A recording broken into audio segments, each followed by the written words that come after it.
Okay, cool. Good afternoon, everyone. Good morning. We're starting. Depends on which part of the world you're in. Hi, everyone. I am joyfully. It is my birthday today. Welcome to our April Full Moon Mashup. Today we have a very interesting guest who is here in the office in person. So we're so happy to have you in person, Hanna. Thank you for joining us. For those of you who are not familiar with the OEP, but I'm sure everyone now knows what the OEP is all about. We are a joint project of the International Astronomical Union, as well as the South African National Research Foundation, supported by the Department of Science, Technology and Innovation. And our mandate is to use astronomy for a better world. We have an annual call for proposal that has supported over 230 projects since 2012. And in addition to that, we also have three flagship projects. One that focuses on astrotourism, the second one that focuses on astronomy for mental health, and then the third one looks at, thank you. I'm reading the chat that says happy birthday. And then the third one looks at astronomy skills and now it's like very big in myself. Astronomy skills and knowledge. So this is the office. If you can see everyone, please wave at everyone online. Would anyone else like to say anything before we continue? Kevin? I feel like you should. No, just to say happy birthday to Joyful and thank you to Hanna for being here. Hannah's been with us for 2 weeks now, and it's been really interesting to have conversations with an anthropologist, especially someone who knows about astronomy. So look forward to this. Thanks so much, Joyful, for organizing. Thank you. So without wasting any time, Hanna, I would like for you to introduce yourself and tell us what you're doing, and then you can get started with what you'd like to share with us today. I'm gonna get to that in a second, but I would like all the online participants to have like this reaction where you have like this celebration thing.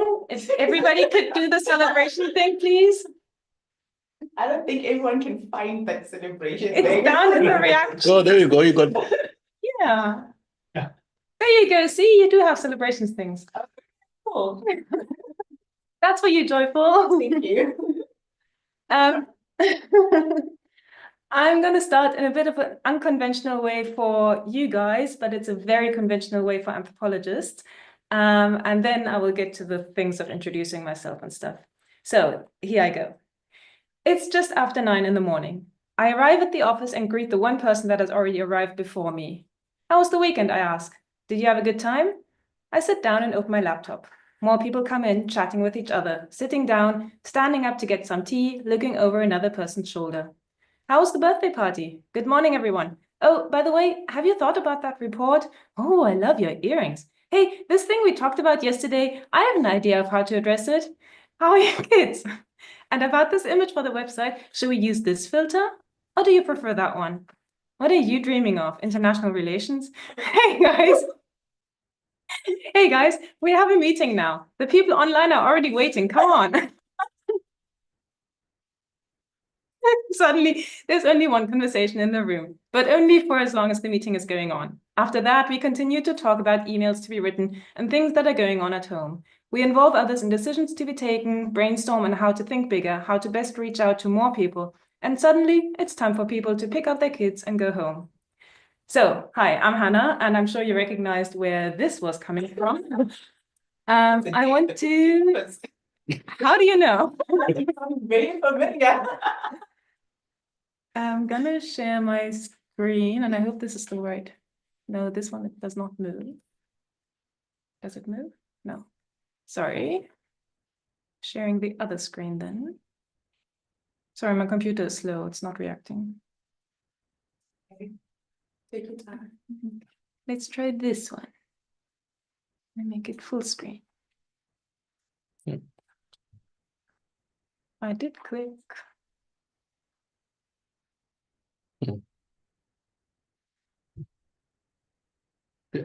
Okay, cool.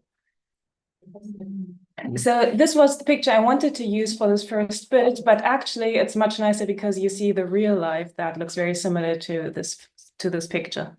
So I'm Hanna, and I'm a social anthropologist, and I quickly want to say a little little bit about what social anthropologists do before I then get into more complicated stuff. So anthropologists are interested in people, and we're interested in how to make sense of the world, how they experience the world, what they care for. And we do that on their own terms. So, for example, I was doing a project on religion before, so then it's not a question about whether these religious things are true or not. This is not what we care about. But what happens if we take this kind of approach seriously and so look at what does happen for people if we already accept that there is a God for these people, that there is a God that looks over them and that cares. So how does the world look then for them? Our main method is ethnographic research. So we sit and live with people. And actually, this kind of ethnographic research that I'm currently doing at the OAD is very unconventional because it's way too short. Usually, we stay for an entire year with people just to understand how they construct their worlds. I have to say, though, that I did follow you guys for 4 years online before coming here. So I feel like there is a kind of depth that I can bring. We deliberately get ourselves into these situations from which we then learn. And all of this is basic research. So it does not have in itself an applied component. But I believe having this basic understanding, really understanding how people construct their worlds in their own terms, is the condition then for understanding each other. And I think that's the condition then to develop something that is more applied.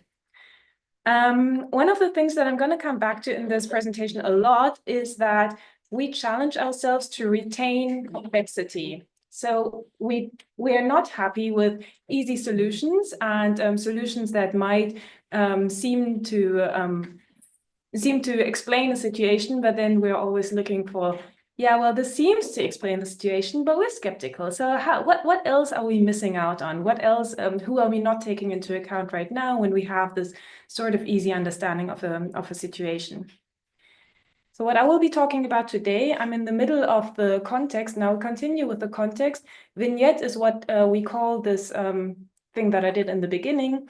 So I'm in the middle of the context now. Then I will talk about my almost 3 weeks, Kevin, with the OAD team. And then there's something that was a puzzle for me, and I want to take you into my puzzle and go into the example of astrotourism. That also was one of the major things that preoccupied the entire team through these weeks.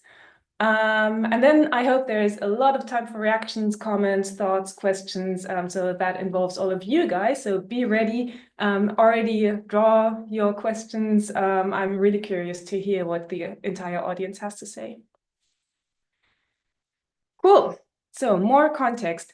My particular context is that I currently have an ethnographic project on the so-called culture of astronomy. That's a short way of explaining that I'm interested in how astronomers, as scientists, construct their world. So we all understand that science is something that is universal. No matter where you live, you can always talk as an astronomer to other astronomers. There's something that is universal about the science itself. But then every person is always situated socially and culturally. And so every person brings a certain background to this universal conversation. And I'm interested in my study how this connection between universality and particularity is done. My case study is in Madagascar, and I'm very happy to see you. Because in Madagascar, astronomy as a scientific discipline is fairly recent, and there are currently a lot of things going on. It's a very, very vibrant scene, and it's just lovely to be in Madagascar too. So my questions are, how do we relate to the sky? If you look at this image, many people will see things that we've been told about outer space. So many people will see that there are stars in the night sky, and all of these stars bring us light from very, very, very far away. And also that light is already very old. So many people who are trained in astronomy will see this. Others will see a dome that stretches out above us. So they will see this more like as the celestial dome that is above every person, and that and where you can then see constellations. You can make connections between the dots and see these constellations. But that only works if you don't see that these stars are actually really far away from each other. Others see a script to be read. So they see that there are certain proximities, certain, again, constellations that tell you something about your character or your future. And there are many other ways to see the sky. And I'm sure if we ask the audience, they can easily contribute to many ways of seeing the sky. So in a way, my starting point is this human relation to the sky. Of course, as an academic, I am also looking at how other people have already dealt with this before. So Dr. M, whom I've met in Carnarvon, he has written his PhD about African indigenous astronomy of Botswana, both in Botswana and in South Africa. And this is definitely a good resource to understand more about Botswana ways of being part of this planet. Others, I'm sure many of you are also familiar with this one. It's called Venus Rising, and it's about South African astronomical beliefs. Then others might also know this. This is more an archaeoastronomical research looking at the past. Again, Africa has all of these really, really cool sites that tell you how people in the past have already engaged with the night sky, not only for navigation, but also for various other reasons. And then there's also research that look at astronomers who are equally human and who equally have a certain connection to the sky. So Gatsepe is somebody who has written about astronomers in Chile, and in this particular article, he looks at the relation that astronomers have to the observatories where they get the data from, and how this is a kind of emotional connection to the instrument, where they usually only deal with the data that is sent to them digitally. So astronomers who actually go to the observatory then have this very emotional connection to this observatory. So yeah, I have all of this in the background, and then I come here with all of this at the background. What I find here, and this is also partly why I chose to come here, and then I was super happy to be invited to come here, is that the OAD is also making a connection between astronomy and people. And they keep saying that it's not about the stars, but it's about people. Now, this became something that I really heard a lot of times while being here. And my being here actually started with not being here in Cape Town, but meeting the OAD team in Joburg at the African Astronomical Society conference. And then we went on a road trip because there was an astrotourism workshop in Carnarvon where I went with the team. Carnarvon is about like a 9-10 hour drive away from here, so that was a long drive, and we had a lot of fun on that drive. But also in Carnarvon itself, we had a really good time at the astrotourism workshop. So astrotourism is something that the OAD has as a flagship project. The OAD has several flagship projects, and as you see here on the website, you can look at our work, and then it will say flagship 1, astrotourism. So this is what was really of concern while I was here for the past weeks. It's meant to use astronomy to enhance people's economic situation, to make money. It's really there to use astronomy as a tool for economic development, to use dark skies as a resource, for using the nighttime to allow tourists to have unique experiences. Many of you will know that tourists have a lot of experiences during the day, but using the nighttime also as a resource is what astrotourism and nighttime tourism is trying to get at. Now, there are different ways of doing this, and you can tell tourists about the night sky, including the scientific facts, and tell them that every place on Earth will have a different night sky depending on how dark it is, but also depending on whether it's at which altitude, no, not altitude, at which latitude it is. So the further north you go from here, the night sky will change, that there will be different constellations that you will see. or for tourists coming to South Africa from Europe, they might experience a night sky, as I did, that they had never seen before. So there is a lot of cool stuff that you can do just on that level, but then there's also cultural astronomical stories that you can tell. And I want to quickly go to the AFAS conference, because there the Astro-Tourism project was already pitched, and many times before that, I'm sure too. But at the AFAS conference, there was a debate that I found extremely interesting. Somebody of the audience said, well, but if we use these stories, these indigenous stories, and we sort of take them from the elders and then just like pass them on to paying tourists, isn't that a commodification of culture? Then there was quite a bit of debate whether selling culture or sharing culture, what's the difference? And I stayed with this for a little bit longer and looked at what actually is cultural commodification. So here's one way of defining this. There are many other ways as well, but I find this one actually quite useful. Cultural commodification refers to the process by which cultural elements, such as traditions, artifacts, and symbols, and I would say also stories, are transformed into marketable goods, often losing their original significance and meaning. This phenomenon is driven by globalization and capitalism, resulting in cultural elements being detached from their traditional contexts and repackaged to appeal to consumers. It can lead to the dilution or misrepresentation of cultural identities, raising concerns over authenticity and exploitation. Now, suddenly astrotourism and sharing stories doesn't sound very appealing anymore.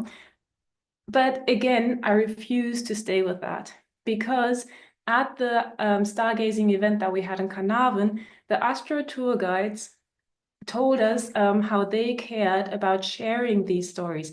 And they said, this is part of our culture and we want this culture also to be recognized. So just saying that this is not valid because it's cultural commodification doesn't really do justice to what the Astro tour guides were caring for.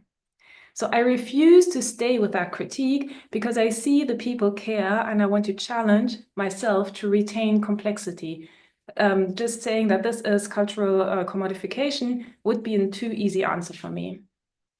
And again, I'm not the first one to think about this, and especially in South Africa, there's a wealth on literature on what is called ethnicity Inc. This term comes from people who've had big scandals, so I don't want to amplify their names, so I will not name them, but I am using a lot of literature from them. So if you want to Google it, you're free to Google it yourself. But in order to do my own politics and how I deal with the scandal that was happening around the people who've coined this term, I will not name them here. So they say they've done their research about and with Tswana people, and they say marketing what is, in quotation marks, authentically Tswana is also a mode of self-construction, of producing Tswana-ness, as an assertion thereby of universal being in the world. So they say that we are living in this world and there is capitalism already in the world. It's not like we are trying to get away from capitalism by not sharing, but there is capitalism already. So let's play the game. Let's make the best that we can make out of this, and let's have a part in this, just like all other people are also having a part in this. As a Tswana elder once said to us, and I continue to quote, "If we have nothing of ourselves to sell, does it mean that we have no culture, no presence in the world?" So selling here is a mode in today's world to be present in the world. Other people have worked on something very similar, and these are case studies that I don't know much about, but I just wanted to say that there is much more literature on this. So there's the business of being Bafokeng, that Susan Cook has written about, and there's also Bafokeng Inc., Power of the Nation, Corporation Amalgam, that Inge Kriel has written about, and all of this was happening in the early 2010s. I would be interested in following this up a bit more, but I didn't have time to prepare for this more than that I know that these things exist. There's also Martin Chanok, who has written on branding, identity, and copywriting culture. And he says that to survive, cultures like brands must essentialize. Successful, sustainable cultures are those that brand best.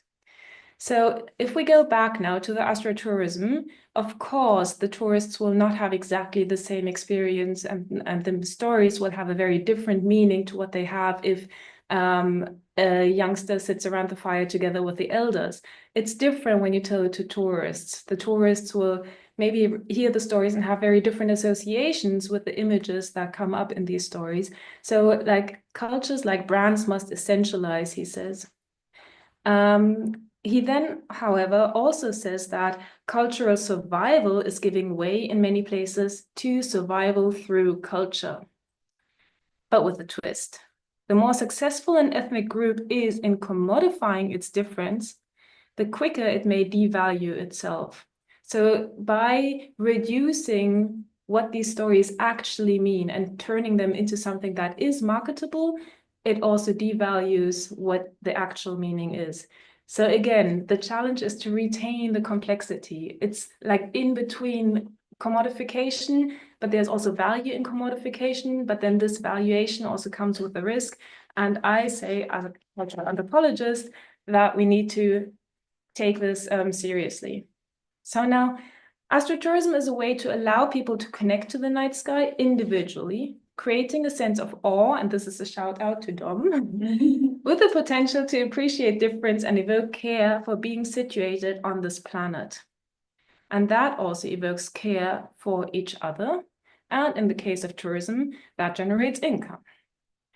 Retaining complexity is, and I have here the black and white version because we don't want any light pollution here, right? Retaining complexity is not about making life difficult. So I'm not asking you to always see all this complexity because I think I need to make your life more difficult. But it is an attempt to do justice to the complexity of the world. And I would argue it is the condition for being able to act from within this complexity.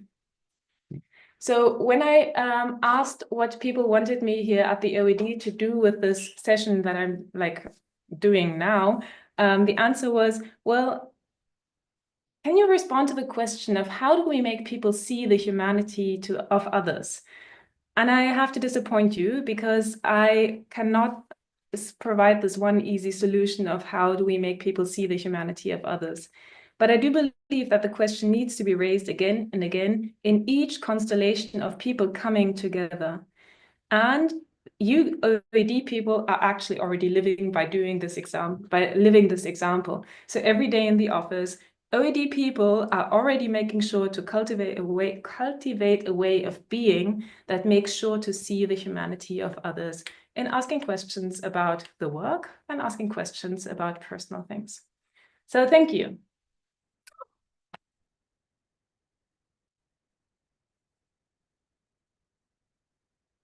Thank you very much, Hanna. That was quite interesting hearing your vision of what the past 3 weeks has been like, especially with the APIS conference and also the astrotourism workshop thing. It's always nice to like have a different perspective and also just summarizing the OED astrotourism flagship for us from your point of view and how you understand it has just been very insightful. So yeah, I would like to open it up to people, questions, comments, discussion points. You're more than welcome to also just pick at people and just ask them questions as well. Yeah, let's quickly give the audience a minute to digest, maybe. Oh, there's a hand up. Antonia, if you can unmute yourself from. Okay. Okay, so hello, can you hear me? Hi. Okay, so before I'm asking my question, I would like to say hi to Joy, my friend. I met at the CAP last year, and also I saw Ram there, my advisor, when I was submitted the proposal last year. Okay, I think that's all the people there I know. So my question is related with the topic, of course, anthropology and astronomy. I believe that you deal with the local people and local communities. So is there any objection or maybe argument when you try to, how to say, commodify the culture, commodify their culture? How how did you overcome the objection from the local community? Because I think Indonesia has the same problem, but yeah, we are still struggling on that. So I might want to learn more on that. Thank you very much. I'm sorry that I can't give you a very good answer to this because I was here for way too short and I did not engage with the community in Carnarvon very much. I did engage with the Astro tour guides a little bit. They were giving us a tour around the town and we asked them whether there was a lot of objection also to what they were doing. But I mean, to actually understand more, I would have had to stay there much longer, so I really can't give a good answer. There are other people who do this, but I also want to quickly say that yes, we engage with local communities, but we've also asked ourselves who is the local community. And so for my current research, the local community is the OAD team. So I'm interested in understanding how, through the eyes of the OAD team, everything works out. So in a way, like I rely on other researchers to then go to the community in Carnarvon, to go to the community in Sutherland and do the kind of research that you were hinting at. But I think it's also fun to not always look at the local community as an emplaced kind of group of people, but also as a group of people that connects in different other ways. So for example, also the community of astronomers, I mean, they're spread all across the globe, and yet they still are a community. They still speak astronomy as a language. Okay. Yeah. Can I say something?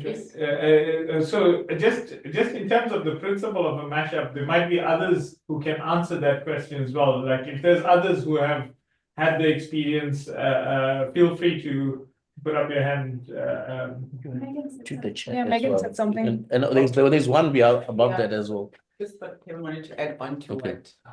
Sorry, I didn't see that. Yeah, so I mean, if there's nothing to be added to the question that Antonia asked, or But There it's is in a response to Antonia is from Megan. oh, from Megan. Yeah. Okay. Okay. It's very bright on my side, so I can't actually see that response very Oh, well. okay. Should I read out? Yeah, Anyone else can read it. Megan, I'm going to be your voice. To respond to Antonia, I think it's always important for these to be community-led initiatives. If the community doesn't want to commodify or share, they should not be pressured, really. But offering a chance to see the new revenue streams and livelihoods that astrotourism can bring is usually a powerful motivator. Okay, thank you for the response, Megan. Maybe if time allows, can I continue my question? Because that answer leads to the next problem, which is preserving the culture. Imagine if certain Preserving the community culture. cultural preservation.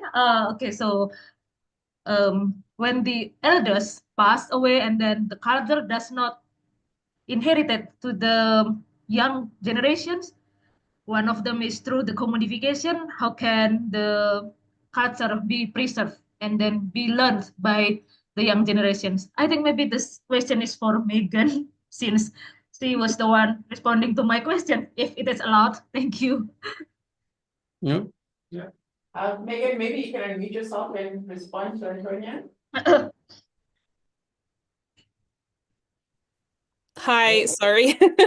I was like ensconced in my bed with my camera off. I was just like happy to listen. I think, I mean, this is a question that is very specific to each community, right? Because every community has their own culture, their own reasons for wanting to engage with various types of tourism or not. Various backgrounds and historical context can really change the way that a community responds to the idea of outsiders learning their astronomical heritage or any other heritage. And I think that that's a question that anthropologists have grappled with, and tourism development has grappled with. It's not unique in any way for your situation.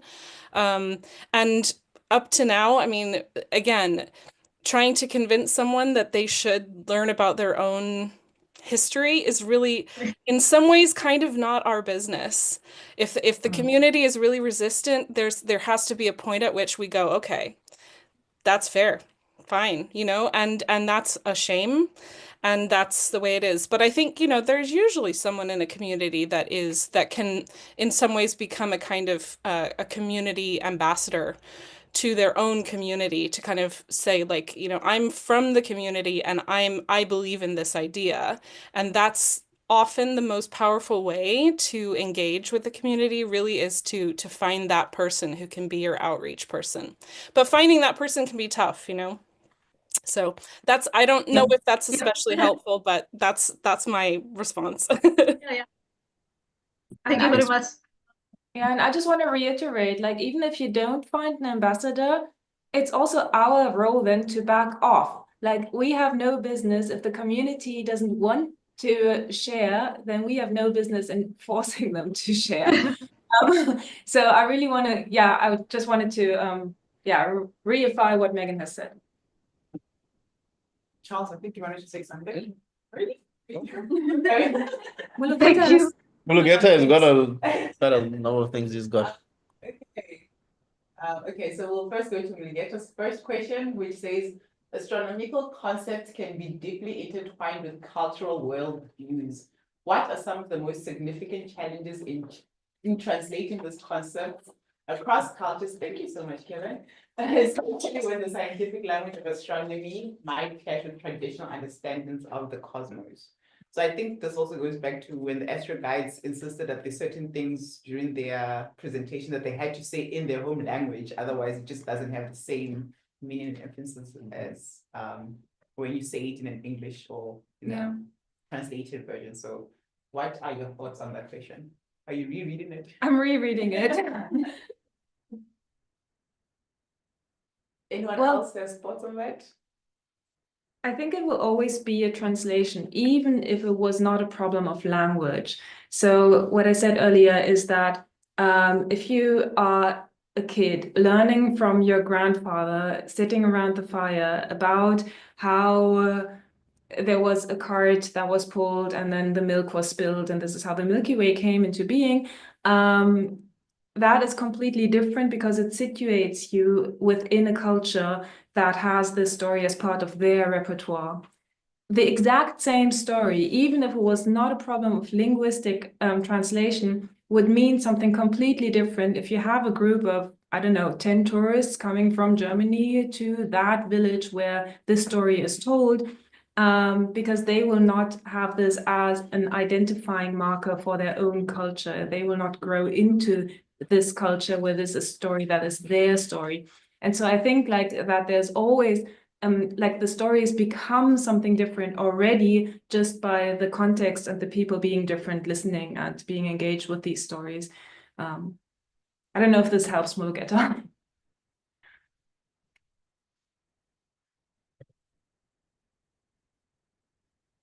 Well, here's another question. So it says, beyond the exotic, how can we interact with indigenous astronomical knowledge in a meaningful and respectful manner without romanticizing or exoticizing it? What measures can be taken to ensure that this knowledge is not appropriated for commercial or scientific purposes without the community's complete and informed consent? It's a lot of English. Again, I think there are so many other people that probably can say more about this. I am learning from indigenous scholars who do the work. So this Dr. M that I met at the Astro4Dev workshop, he himself is an indigenous scholar, or he identifies as an indigenous scholar using indigenous methodologies. And I think he is so much better situated than me, coming as an outsider, and then trying to understand something, because I think positionality here matters a lot, and you really have to understand the kind of context, also how indigenous knowledge is portrayed in a certain national economic context. So in South Africa, for example, there is a lot of debate about accreditation. And this is something that is not happening to the same extent elsewhere, but this has something to do with how indigenous people have fought for recognition against or amongst and being situated in a nation state. So I think like in each case, this will be a different way of negotiating, and I'm not the right person to do that, to be honest. Can I also add to that? I think that, well, from my own experience, I think you'll find opposition within a community and you'll find supporters within a community. And so when we say community, it's very hard to say that everyone in the community will have the same opinion. So sometimes you might find that some are completely opposed to what you're doing and some are completely supportive of what you're doing. And you have to make a balance.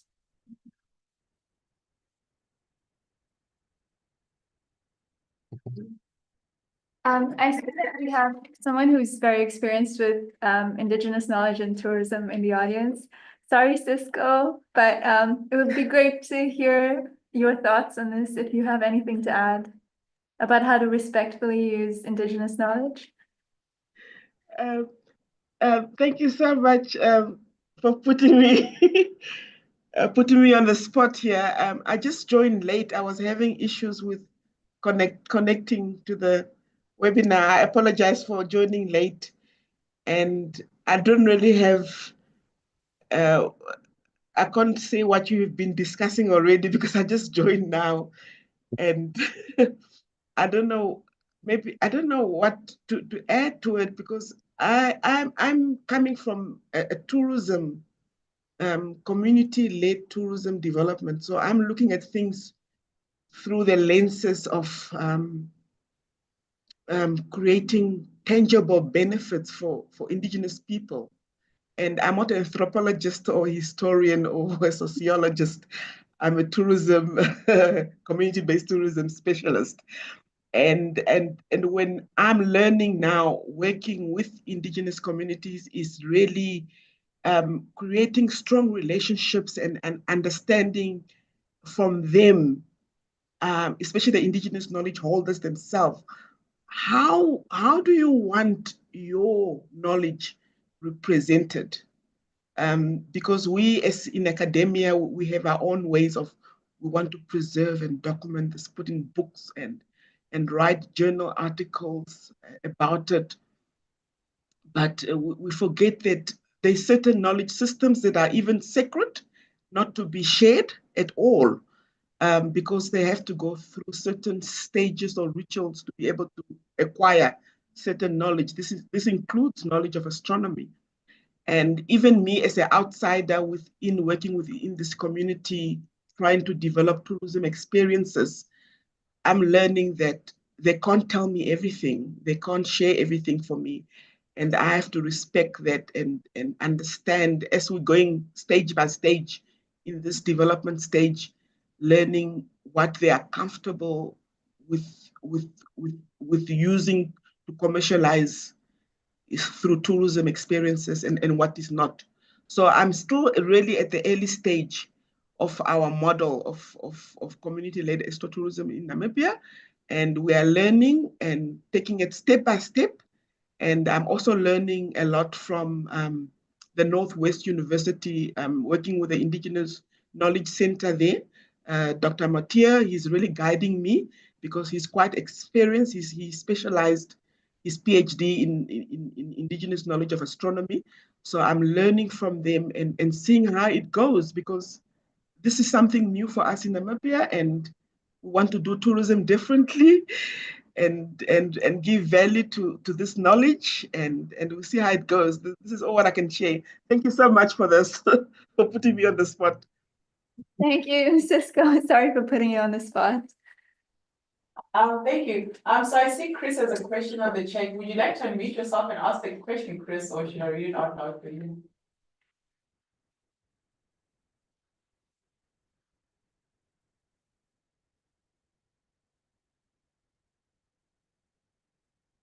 Chris? Maybe I'll ask you to lead. It's probably. Okay, I guess the silence means that I should read it for you. So it says, thank you for the, oh, sorry, no. No. Okay, cool. I'll read it for you. It says, thank you for that session. I've been involved in some tourist resource co-creation with local community members contributing cultural elements to astronomy tourist resources. What do you think are good ways of building in community at a much deeper level than consultation on introduction of resources, attractions, etc.? Sam. I feel like this should be Hannah's question. I think it should be yours as well. Okay. Implementation We of are creating Astro4Dev. resources of the OED, so. Yeah, I think just building genuine relationships with communities, I think it takes time, it takes effort, and I think working with communities entails a level of trust that you can only build with time. And I think also to echo what Cisco said is understanding the community themselves and what they want and how they want to be represented in whatever you're doing. Yeah. And in the end, it will be local people who then do the work of being with tourists and telling stories or not. So I think that's also a deeper, like they can also add a deeper level where it's not about just the creation of the materials, but it is also about guiding these tourists in individual ways, whatever they see fit. I hope that answers your question, Chris. Would anyone like to add on to the response to Chris or?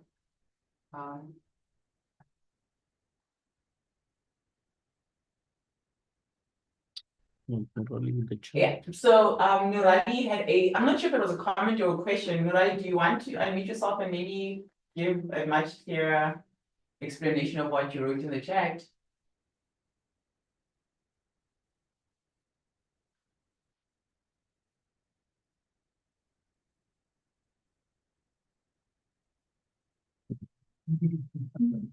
Okay. Okay, so Chris is a follow-on to the response that says, thanks for the example. We created audio benches for Astro stories with local dialect speakers. Cool idea. So everyone supports this idea, Yeah. Chris. Kevin, you wanted to add something? No, it's a new question, so we can finish. Okay, cool. That's straight. I feel like people should just start raising their hands and asking these questions. Andrea says, thank you for the seminar for the Astronomical Observatory of the autonomous region of the Western Valley, Italy. So it's just more of a thank you than anything. Others, Nurali's question? I actually want to ask Andrea a question. Okay. Andrea, like, how does the situation look in Italy? Like, what is the relation of the autonomous region to Italy, and how does the Astronomical Observatory create conflict or create potential for new ways of interacting between and across these borders? If you can unmute yourself, Andrea, that would be great.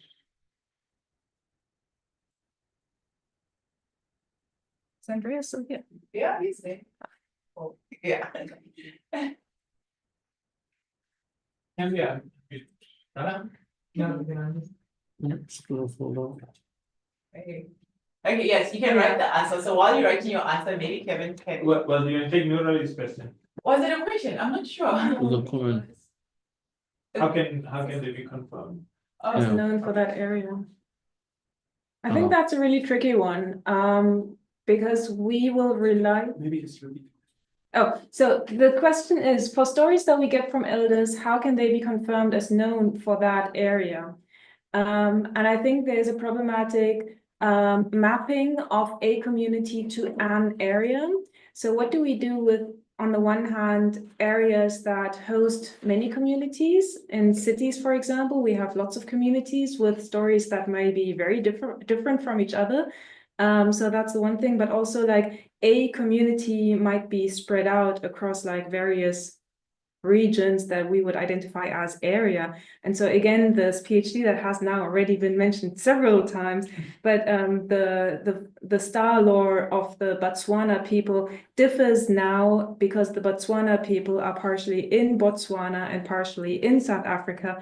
And actually there are big diaspora communities all across the globe of Botswana people. So how then are these stories linked to place? And how are these stories linked to communities? I think, again, this is difficult because different people also relate different to the places where they come from. So maybe for a community, the place is important, and they say then in the diaspora, well, this is still our home. And so the stories are then linked to a place where they have a certain set of mountains, a lake, so like that's a very concrete then location that they refer to. But for other communities, place might not be that important, and they can still be the community even if they had to migrate to somewhere else. So I think it's a very interesting question of how community, place, and stories, how all of these things relate to each other.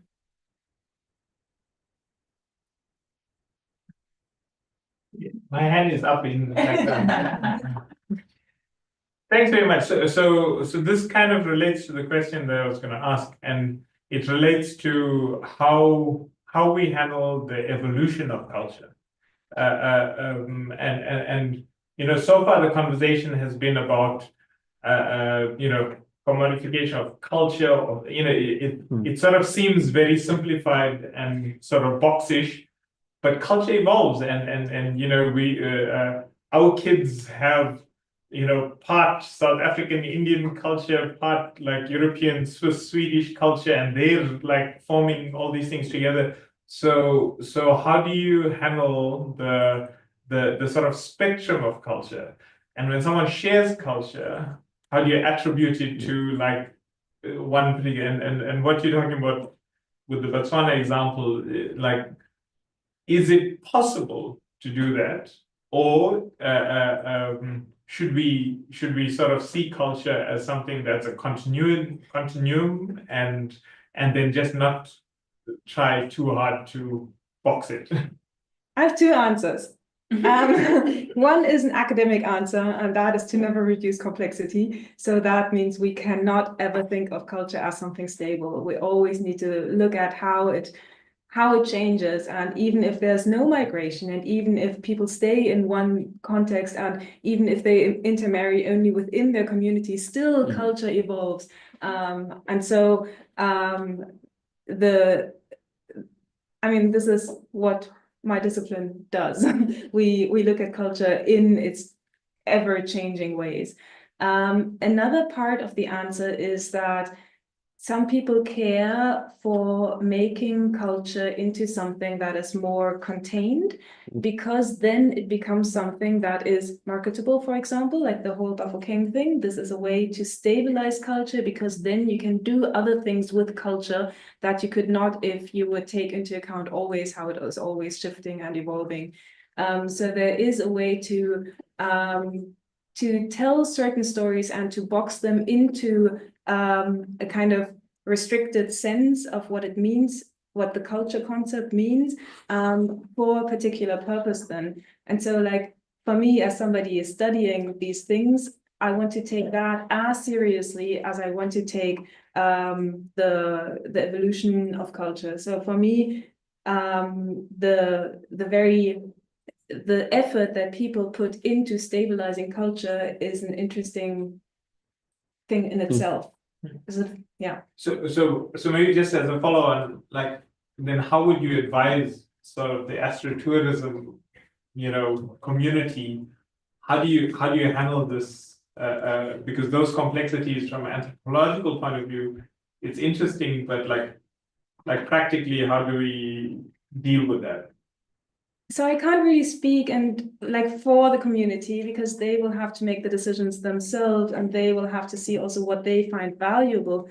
But there is definitely an opening in splitting this apart, saying like, yes, as a community living in the Northern Karoo, of course, things are changing, and of course, people move out of the cities, and of course, the social composition of our towns are changing, and the farmers are now not only relying on sheep, but they also have other jobs, and all of that is changing. But we split that apart from also creating a kind of narrative about our culture that we then can use, even if it does not reflect the real everyday living that we have. And so like to actually work with the split, to work with the two answers that I gave to your first questions, this can actually be taken as a resource, because then you have a culture that you can sell and that is stable enough so the same stories can be told over and over again, while it does not mean that you yourself have to stay stuck sort of with these stories. But I mean, your own culture, of course, changes.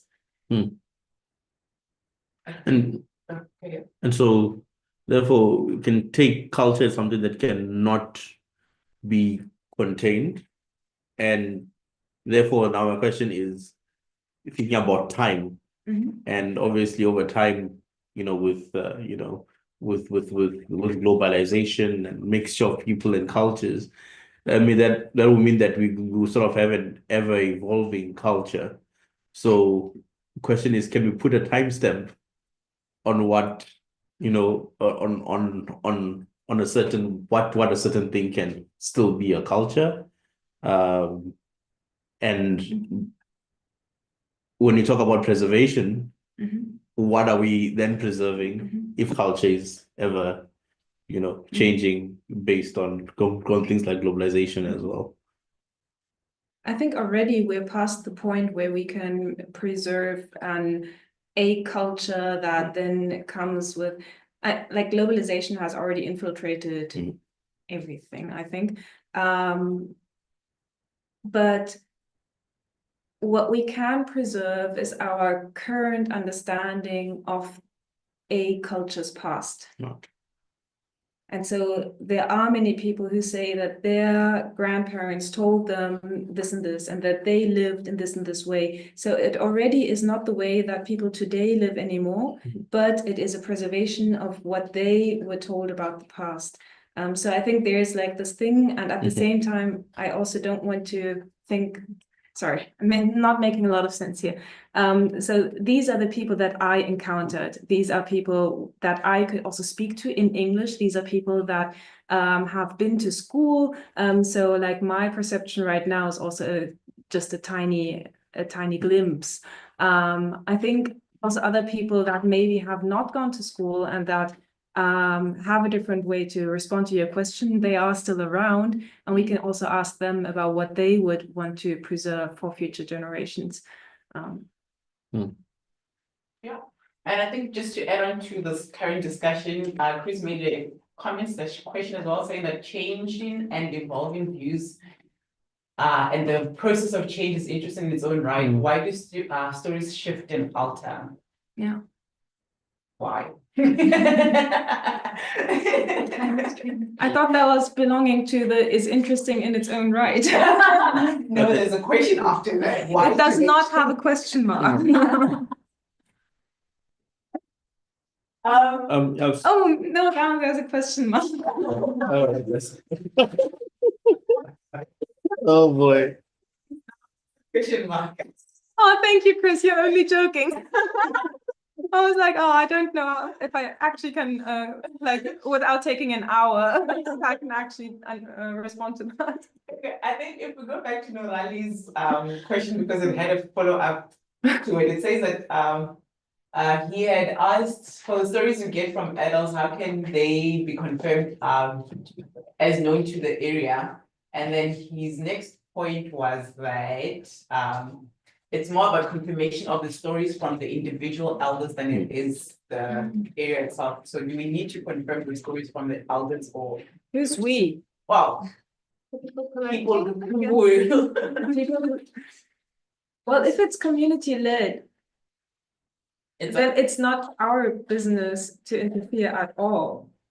Then it's the communities themselves negotiating in which way they authenticate the stories. Like it's not our business to actually say, oh yeah, the story we received from this community, it's a real story, and the community next door, they have a weird story, it's not authenticated. I think it's not our business to judge.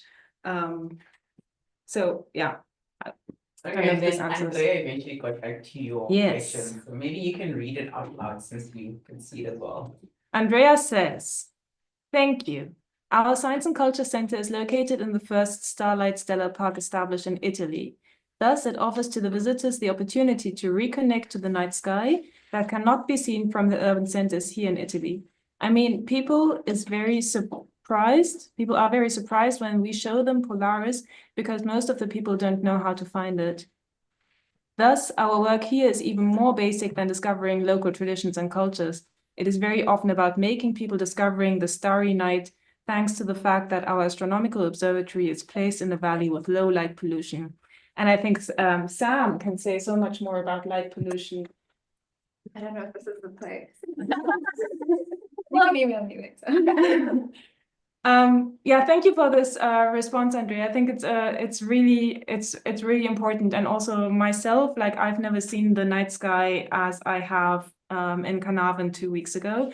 And it really is something that touches you in a way. So yeah, it's interesting that you say that in Italy this is and in the urban centers this is more difficult. But just thinking of a map that Sam showed at the AFAS conference, the entirety of Europe is just light, and imagine what it is then like to go to even darker places. So maybe you can bring the people from Italy now here.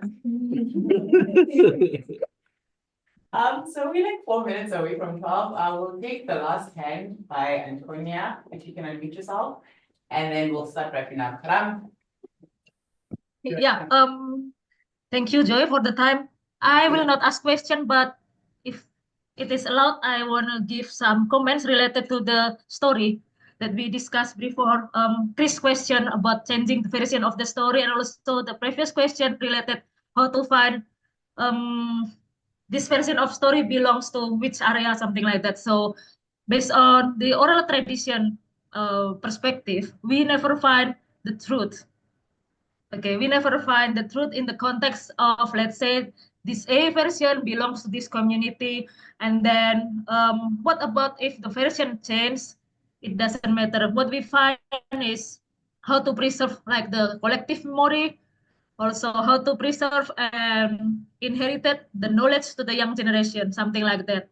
Like what happened in Southeast Asia, Indonesia, Malaysia, Thailand. In the past, our lands were one. So it makes sense when some stories with slightly different versions can be found in those 3 countries, including Singapore and Philippines sometimes. So we never try to find the original owner of certain version related to certain area, something like that.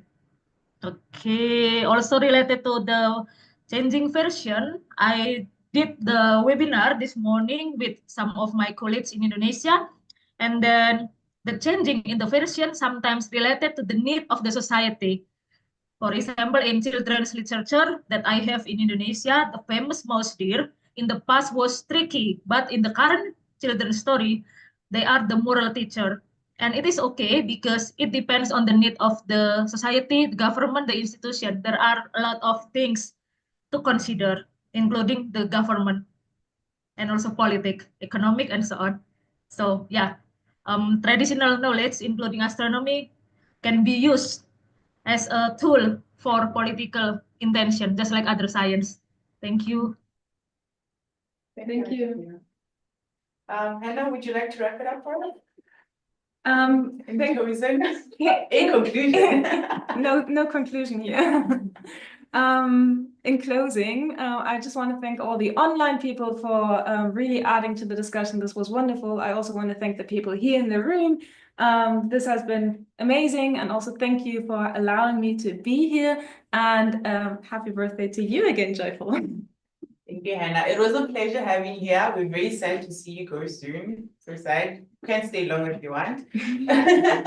But otherwise, it's been lovely having you in the office. And thank you for taking your time to join everyone and share your way of doing things. It's been very enlightening. Yes, so if we have nothing else to say in the room, I'd like to thank everyone for joining us today. And we look forward to having you guys join us in our next full moon mashup that will be next month in June. Wait, May. Getting old. Yes, we'll announce the dates and everything to everyone soon and who the guests will be. Have a lovely Thursday and I hope everyone enjoys the rest of the week. Bye, everyone. All right. Bye-bye.